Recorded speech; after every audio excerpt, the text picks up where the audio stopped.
আপনারা পাটগ্রামে দেখে ফেলেছেন, আমার আর বলার কিছু নাই। পাটগ্রাম আমাদের চোখের সামনে না।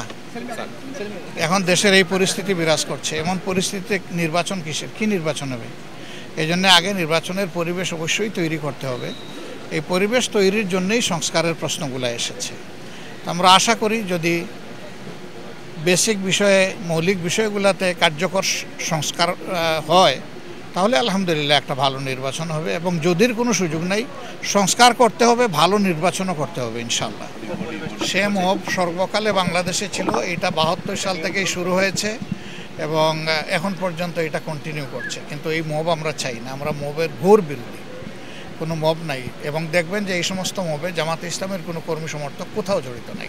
নিয়ন্ত্রণ যাদের লোক তাদেরকে নিয়ন্ত্রণ করতে হবে, এরপরে রাষ্ট্রের দায়িত্ব।